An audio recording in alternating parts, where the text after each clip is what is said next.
എല്ലാവർക്കും PSC tips and ട്രിക്സിലേക്ക് സ്വാഗതം. നമ്മൾ ഇന്ന് നോക്കുന്നത് കണക്കിലെ അഖണ്ഡ സംഖ്യകൾ അഥവാ ഹോൾ നമ്പേഴ്സ് ആണ്. അപ്പോൾ നമ്മൾ കഴിഞ്ഞ ക്ലാസ്സിൽ അഭാജ്യ സംഖ്യകൾ അഥവാ പ്രൈം നമ്പേഴ്സ് പഠിച്ചു. ഇന്ന് രണ്ടാമത്തെ ക്ലാസ് ആണ് സംഖ്യകളുടേത്. അഖണ്ഡ സംഖ്യകളെ കുറിച്ചാണ് നമ്മൾ പഠിക്കാൻ പോകുന്നത്. അപ്പോൾ വീഡിയോയിലോട്ട് കടക്കുന്നതിന് മുന്നേ നിങ്ങൾ ആദ്യമായിട്ടാണ് ചാനൽ കാണുന്നതെങ്കിൽ ഒന്ന് സബ്സ്ക്രൈബ് ചെയ്യുക. വീഡിയോ കണ്ട് ഇഷ്ടമായാൽ ഉറപ്പായും ലൈക്ക് ചെയ്യുക. മറ്റുള്ളവർക്കും കൂടെ ഈ വീഡിയോ ഉപകാരപ്പെടാനായിട്ട് ഒന്ന് ഷെയർ ചെയ്ത് സപ്പോർട്ട് ചെയ്യുക. അപ്പോൾ എന്തായാലും നമുക്ക് ക്ലാസ്സിലോട്ട് കടക്കാം. അഖണ്ഡ സംഖ്യകൾ അഥവാ ഹോൾ നമ്പേഴ്സ് എന്ന് പറഞ്ഞാൽ എന്താണ്? അപ്പോൾ നമ്മൾ ഇത് സംഖ്യകളെ കുറിച്ചുള്ള വീഡിയോ നമ്മൾ ഓൾറെഡി ചെയ്തിട്ടുണ്ട്. എല്ലാ സംഖ്യകളും എന്താണ് എന്നുള്ളത് ജസ്റ്റ് ഒന്ന് പറഞ്ഞു പോയിട്ട് ഓക്കെ. അഖണ്ഡ സംഖ്യ, അഭാജ്യ സംഖ്യ, ഭാജ്യസംഖ്യ, പൂർണ്ണസംഖ്യ, അങ്ങനെ എണ്ണൽ സംഖ്യകൾ, എല്ലാ സംഖ്യകളെ കുറിച്ചും പറഞ്ഞിട്ടുള്ള ഒരു വീഡിയോ ചെയ്തിട്ടുണ്ട്. അപ്പോൾ അത് കണ്ടിട്ടുള്ളവർക്ക് ഇത് ഈസി ആയിട്ട് മനസ്സിലാവും. അഖണ്ഡ സംഖ്യ അഥവാ ഹോൾ നമ്പേഴ്സ് എന്ന് പറഞ്ഞാൽ, എണ്ണൽ സംഖ്യ എന്ന് പറഞ്ഞാൽ എന്താണ്? എണ്ണൽ സംഖ്യ നമ്മൾ എണ്ണാൻ ഉപയോഗിക്കുന്ന സംഖ്യ അല്ലെ. എണ്ണൽ സംഖ്യ എന്ന് പറഞ്ഞാൽ എണ്ണാൻ ഉപയോഗിക്കുന്നത്. എങ്ങനെയാണ് നമ്മൾ എണ്ണ?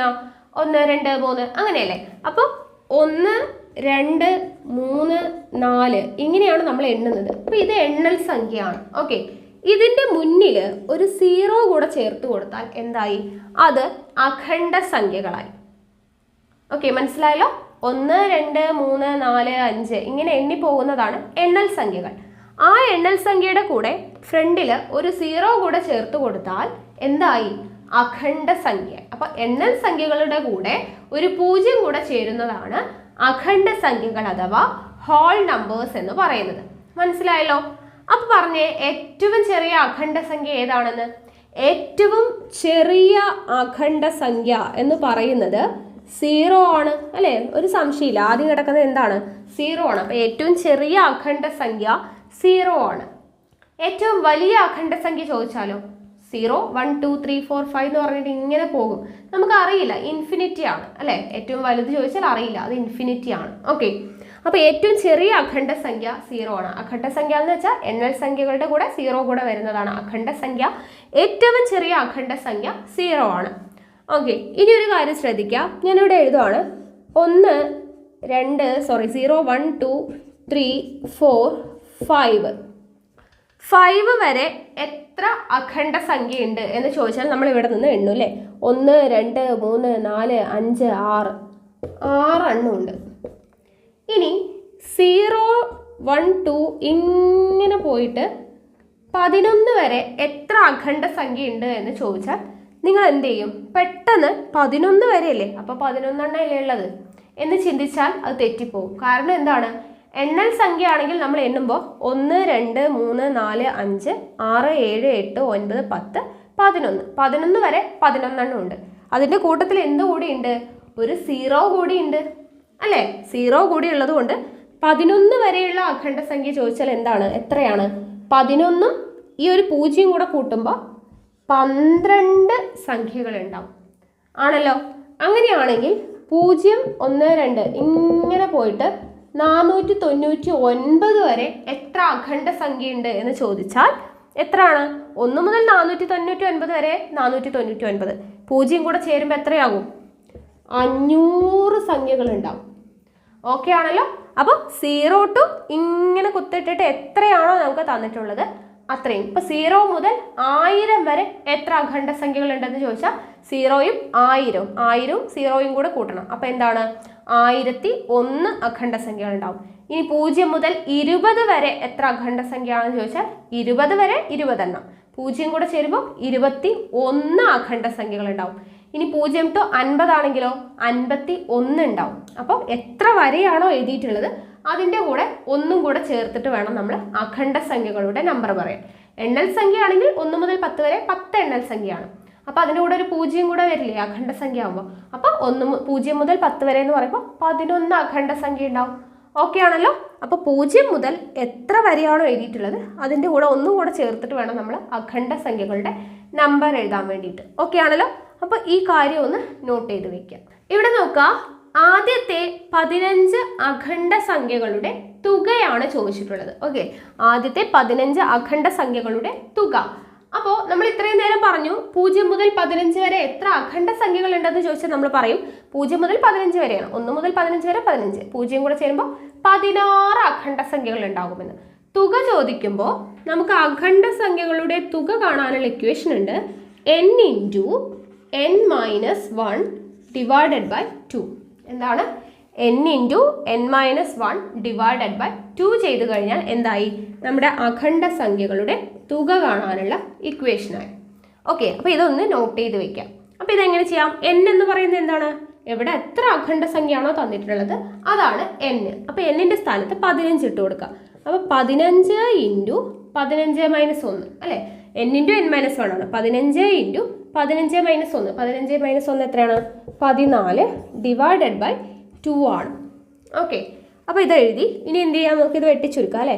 2-ൽ 2 ഒരു പ്രാവശ്യം, 14-ൽ 2 7 പ്രാവശ്യം. 15 ഇൻറ്റു 7 എത്രയാണ്? 7 5 35-ന് 5, 3 ശിഷ്ടം 1 7, 7 3 10, 105 എന്ന് നമുക്ക് ആൻസർ കിട്ടും. ഓക്കെ ആണല്ലോ? അപ്പോൾ ഇത്രയേ ഉള്ളൂ. അപ്പോൾ ഈ ഒരു ഇക്വേഷൻ പഠിച്ചു വയ്ക്കുക. എത്ര അഖണ്ഡ സംഖ്യകളുടെ തുക ചോദിച്ചാലും n into n minus 1 divided by 2 ചെയ്ത് കഴിഞ്ഞാൽ നമ്മുടെ ആൻസർ കിട്ടി. അപ്പോൾ 15 ആയതുകൊണ്ട് 15 ഇൻറ്റു 15 മൈനസ് 1 14 ഡിവൈഡഡ് ബൈ 2 വെട്ടി ചെറുതാക്കി ആൻസർ എത്ര കിട്ടി? 105 എന്ന് കിട്ടി. അടുത്ത ചോദ്യം നോക്കുക. ആദ്യത്തെ 200 അഖണ്ഡ സംഖ്യകളുടെ തുക. ആദ്യത്തെ 200 അഖണ്ഡ സംഖ്യകളുടെ. അപ്പോൾ അഖണ്ഡ സംഖ്യകളുടെ തുക കാണാനുള്ള ഇക്വേഷൻ നമ്മൾ പഠിച്ചു. n into n minus 1 divided by 2 ആണ് അല്ലേ? അപ്പോൾ ഈ ഇക്വേഷൻ അറിയുമെങ്കിൽ നമുക്ക് ഈസി ആയിട്ട് ചെയ്തുകൂടെ? അപ്പോൾ n-ന്റെ സ്ഥാനത്ത് എന്താണ്? 200 അഖണ്ഡ സംഖ്യകളാണ് അല്ലേ?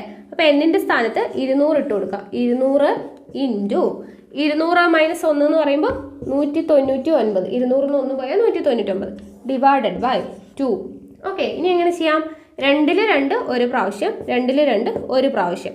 അപ്പോൾ ഇവിടെ 1 0 0 എന്ന് പറയുമ്പോൾ 100. 100 ഇൻറ്റു 199. അപ്പോൾ 199-ൻ്റെ കൂടെ 100-ൻ്റെ 2 0 കൂടെ ഇട്ട് കൊടുത്താൽ നമ്മുടെ ആൻസറായി. ഓക്കെ ആണല്ലോ? ഇത്രയേ ഉള്ളൂ. അപ്പോൾ ഈ ഇക്വേഷൻ പഠിച്ചു വെച്ച് കഴിഞ്ഞാൽ നമുക്ക് ഈസി ആയിട്ട് ചെയ്യാൻ പറ്റും. അപ്പോൾ അഖണ്ഡ സംഖ്യകളുടെ തുക കാണാനുള്ള ഇക്വേഷൻ എന്താണ്? n into n minus 1 by 2 ആണ്. ഓക്കെ ആണല്ലോ? അപ്പോൾ ഇതൊന്ന് നോട്ട് ചെയ്ത് വെക്കാം. അടുത്ത ചോദ്യം നോക്കുക. 0 plus 1 plus 2 plus 3 plus etcetera plus 60. ഇതിൻ്റെ തുകയാണ് കണ്ടുപിടിക്കുന്നത് അല്ലേ? പ്ലസ് പ്ലസ് പ്ലസ് എന്ന് പറയുമ്പോൾ തുക കണ്ടുപിടിക്കാനാണ്. 0 മുതൽ 60 വരെ. 0-ൽ നിന്ന് തുടങ്ങുന്നത് കൊണ്ട് നമുക്കറിയാം ഇതെന്താണ്? അഖണ്ഡ സംഖ്യയാണ്. അപ്പോൾ 0 മുതൽ തുടങ്ങി 60 വരെ അഖണ്ഡ സംഖ്യയാണ്. അപ്പോൾ ഇതിൻ്റെ തുക കണ്ടുപിടിക്കണം. തുക കണ്ടുപിടിക്കാനുള്ള ഇക്വേഷൻ നമുക്കറിയാം. n into n minus 1 by 2 ആണെന്ന് നമുക്കറിയാം. അപ്പോൾ n എത്രയാണ് എന്നുള്ളതാണ് നമ്മുടെ പ്രശ്നം. എത്രയാണ് n? 0 മുതൽ 60 വരെയല്ലേ? അപ്പോൾ 60 ആണ് n എന്ന് പറഞ്ഞിട്ട് എഴുതിയാൽ തെറ്റിപ്പോകും. നമ്മൾ ആദ്യം ഒരു കാര്യം പറഞ്ഞു. 1 മുതൽ 60 വരെ 60 ആണ്. ഒരു 0 കൂടി ഉണ്ട്. അപ്പോൾ എത്രയാവും n? 61 ആണ് നമ്മുടെ n എന്ന് പറയുന്നത് അല്ലേ? 61 അഖണ്ഡ സംഖ്യകളാണ് ഇവിടെ ഉണ്ടാവുക. 0 മുതൽ 60 വരെ. 1 മുതൽ 60 വരെ 60 എണ്ണം. 0 കൂടി ഉണ്ടേ. അപ്പോൾ 61 അഖണ്ഡ സംഖ്യകൾ ഉണ്ടാവും. ഓക്കെ, അപ്പോൾ n ഈക്വൽ ടു 61 ആണ്. അപ്പോൾ ഇത് മര്യാദയ്ക്ക് എടുക്കാതിരുന്നാൽ നമ്മുടെ ആൻസർ മൊത്തം തെറ്റിപ്പോവില്ലേ? തെറ്റിപ്പോവും. അപ്പോൾ n ഈക്വൽ ടു 60 വരെയാണെങ്കിൽ 61, 50 വരെയാണെങ്കിൽ 51, 100 വരെയാണെങ്കിൽ 101, 59 വരെയാണെങ്കിൽ 60. മനസ്സിലായോ? എത്ര വരെയാണോ അതിനേക്കാൾ ഒന്ന് കൂട്ടിയിട്ട് വേണം നമ്മൾ n എടുക്കാനായിട്ട്. ഓക്കെ ആണല്ലോ? അപ്പോൾ n ഈക്വൽ ടു 61 കിട്ടി. അത് കിട്ടിക്കഴിഞ്ഞാൽ പിന്നെ ബാക്കിയുള്ളത് നമുക്ക് ഈസിയാണ് അല്ലേ? n-ന്റെ സ്ഥാനത്ത് 61 ഇട്ട് കൊടുക്കുക. 61 ഇൻറ്റു 61 മൈനസ് 1 എത്രയാണ്?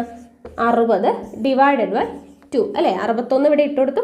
61-ൽ 1 പോയപ്പോൾ 60. അപ്പോൾ 61 ഇൻറ്റു 60 ഡിവൈഡഡ് ബൈ 2. ഇനി ഇതെങ്ങനെ ചെയ്യാം? 2-ൽ 2 ഒരു പ്രാവശ്യം, 60-ൽ 2 30 പ്രാവശ്യം അല്ലേ? 60-ൽ 2 30 പ്രാവശ്യം. അപ്പോൾ ചെയ്തു. ഇനി എത്രയാണ്? 61 ഇൻറ്റു 30 ചെയ്യണം. 61 ഇൻറ്റു 3 ചെയ്തിട്ട് ഒരു 0 ഇട്ട് കൊടുത്താൽ മതി. ഒരു 3 6 3 18, 30-ൻ്റെ ഒരു 0 കൂടി ഇടുമ്പോൾ 1830 എന്ന് നമുക്ക് ആൻസർ കിട്ടും. ഓക്കെ, ഇതൊക്കെ ചെയ്യാനായിട്ട് ഈസിയാണ്. ഈ n എന്ന് പറയുന്നത് 61 ആണ് എന്ന് എടുക്കാനായിട്ട് അറിഞ്ഞാൽ മാത്രമേ പക്ഷെ നമുക്ക് ഈ ആൻസറിലോട്ട് എത്താൻ പറ്റുള്ളൂ. ഓക്കെ, അപ്പോൾ 0 പ്ലസ് 1 പ്ലസ് 2 പ്ലസ് എന്ന് പറഞ്ഞിട്ട് കണ്ടു. 60 വരെയാണെങ്കിൽ 61 അഖണ്ഡ സംഖ്യകൾ ഉണ്ടാവും. 1 മുതൽ 60 വരെ 60 ആണ്. 0 കൂടെ ചേരുമ്പോൾ എന്താവും? 61 ആവും. ഓക്കെ ആണല്ലോ? ആ കാര്യം ഒന്ന് ഓർത്തിരിക്കുക. നമ്മുടെ ആൻസർ എത്രയാണ്? 1830. അടുത്ത ചോദ്യം നോക്കാം. 0 plus 1 plus 2 plus extra plus 29. നേരത്തെ ചെയ്ത അതേപോലത്തെ പ്രോബ്ലം ആണ്. അപ്പോൾ ഇവിടെ n കണ്ടുപിടിക്കണം അല്ലേ? ഇവിടെ 29 വരെയാണ്. 1 മുതൽ 29 വരെ 29 സംഖ്യകളാണ്. പൂജ്യം കൂടി ഉള്ളതുകൊണ്ട് എത്ര സംഖ്യകളുണ്ടാവും? 30 സംഖ്യകളുണ്ടാവും. ഇത് കിട്ടിയില്ലെങ്കിൽ നമ്മുടെ ആൻസർ ഒക്കെ തെറ്റിപ്പോവും. അപ്പോൾ നോട്ട് ചെയ്ത് വെക്കുക, 29 വരെ ആണെങ്കിൽ എത്ര സംഖ്യകളുണ്ടാവും? 30 സംഖ്യകളുണ്ടാവും. കാരണം എന്താണ്? പൂജ്യം കൂടെ ചേരുന്നുണ്ടല്ലോ അല്ലേ? അപ്പോൾ n = 30. ഇനി നമ്മുടെ ഇക്വേഷനിൽ സബ്സ്റ്റിറ്റ്യൂട്ട് ചെയ്യും. എന്താണ് ഇക്വേഷൻ? n × n-1/2 ആണ്. അപ്പോൾ n-ന്റെ സ്ഥാനത്ത് 30 ഇട്ട് കൊടുക്കാം. 30 × 30 - 1 എന്ന് പറയുമ്പോൾ 29 /2 ഇട്ട് കൊടുക്കാം. ഇനി എന്ത് ചെയ്യുക? 2 ൽ 2 ഒരു പ്രാവശ്യം, 30 ൽ 2 15 പ്രാവശ്യം. 15 × 29. അതിന് ഞാൻ 29 × 15 എന്ന് എഴുതുന്നുണ്ട്. 15നെ നമുക്ക് 10 + 5 എന്നാക്കിയിട്ട് സ്പ്ലിറ്റ് ചെയ്ത് ഗുണിക്കാം അല്ലേ? സ്പ്ലിറ്റ് ചെയ്ത് ഗുണിക്കുന്നത് എങ്ങനെയാണെന്നുള്ളത് നമ്മൾ വീഡിയോ ചെയ്തിട്ടുണ്ട്. 29 × 10 എത്രയാണ്? 290 പ്ലസ് 29 × 5, 5 9 45-ന് 5, 4 ശിഷ്ടം, 2 5 10, 4 ശിഷ്ടം കൂടെ കൂട്ടുമ്പോൾ 14, കൂട്ടിക്കഴിഞ്ഞാൽ 5 4, ഓക്കെ, 435 എന്ന് നമുക്ക് ആൻസർ കിട്ടി. ഓക്കെ ആണല്ലോ? അപ്പോൾ 29 × 15 എത്രയാണ്? 435. ഓക്കെ ആണല്ലോ? അപ്പോൾ 0 + 1 + 2 + ഇങ്ങനെ സംഖ്യകൾ പോകുന്നുണ്ട്. 29 വരെ എത്ര സംഖ്യകളുണ്ട്? 30 സംഖ്യകളുണ്ടാവും. 1 മുതൽ 29 വരെയാണെങ്കിൽ 29 സംഖ്യ, 0 കൂടെ ചേരുമ്പോൾ 30 സംഖ്യ ഉണ്ടാവും. അപ്പോൾ n = 30 ആണ്. ഇക്വേഷനിൽ കൊടുത്ത് നമ്മുടെ ആൻസർ എത്ര കിട്ടി? 435 എന്ന് കിട്ടി. അടുത്ത ചോദ്യം നോക്കുക, 20 വരെയുള്ള അഖണ്ഡ സംഖ്യകളുടെ തുക. അപ്പോൾ നമ്മൾ ഓരോന്നും ചെയ്യുന്നത് വ്യത്യസ്തമായിട്ടുള്ള തരത്തിലുള്ളതാണ്. അപ്പോൾ എല്ലാ ടൈപ്പും പഠിച്ചു വെക്കുക. എങ്ങനെയാണ് ചോദ്യം വരിക എന്നുള്ളത് അറിയില്ല അല്ലേ? അപ്പോൾ എങ്ങനെ ചോദിച്ചാലും നിങ്ങൾക്ക് എന്താണ് ആ കൺസെപ്റ്റ് മനസ്സിലാവണം.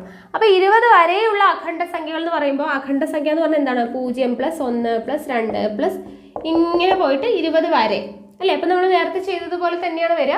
പക്ഷേ ഇങ്ങനെ എഴുതി ചോദിക്കുമ്പോൾ അതിലെന്തെങ്കിലും കൺഫ്യൂഷൻ വരാൻ ചാൻസ് ഉണ്ട്. അതുകൊണ്ടാണ് നമ്മൾ എല്ലാ ടൈപ്പ് പ്രോബ്ലംസ് ഉൾപ്പെടുത്തിയിട്ടുള്ളത് കേട്ടോ. അപ്പോൾ 0 + 1 + ഇങ്ങനെയാണ് വരിക. അപ്പോൾ 20 വരെ എത്ര എണ്ണം ഉണ്ടാവും? 20 വരെയാണ്. അപ്പോൾ 1 മുതൽ 20 വരെ 20 എണ്ണം. അഖണ്ഡ സംഖ്യ ആയതുകൊണ്ട് 0 കൂടി ഉണ്ടാവും. അപ്പോൾ n എന്ന് പറയുന്നത് എത്രയായിരിക്കും? 21 ആയിരിക്കും. ഓക്കെ, അപ്പോൾ n = 21 ആണ്. ഇനി നമ്മുടെ ഇക്വേഷനെ സബ്സ്റ്റിറ്റ്യൂട്ട് ചെയ്യാം. n × n-1/2. n എന്ന് പറയുന്നത് 21 × n-1, 21 ൽ നിന്ന് 1 പോയാൽ 20 /2 എന്ന് എഴുതി.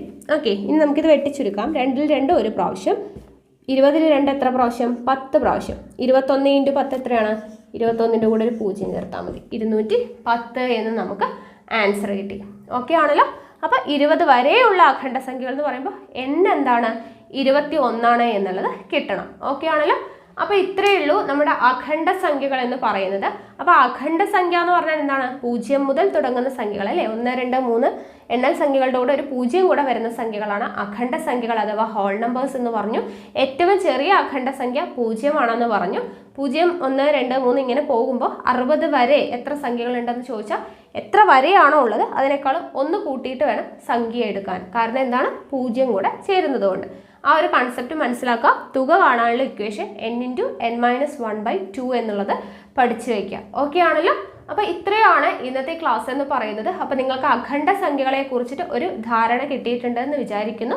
അപ്പോൾ നിങ്ങൾക്ക് എൻ്റെ ക്ലാസ്സുകളൊക്കെ ഇഷ്ടമാകുന്നുണ്ടെങ്കിൽ വീഡിയോ ഒന്ന് ലൈക്ക് ചെയ്യുക, ഷെയർ ചെയ്യുക. നിങ്ങളുടെ സജഷൻസ് എന്തെങ്കിലും ഉണ്ടെങ്കിൽ കമൻറ്റ് ബോക്സിൽ രേഖപ്പെടുത്തുക. കൂടുതൽ വീഡിയോസിനായി ചാനൽ സബ്സ്ക്രൈബ് ചെയ്യുക.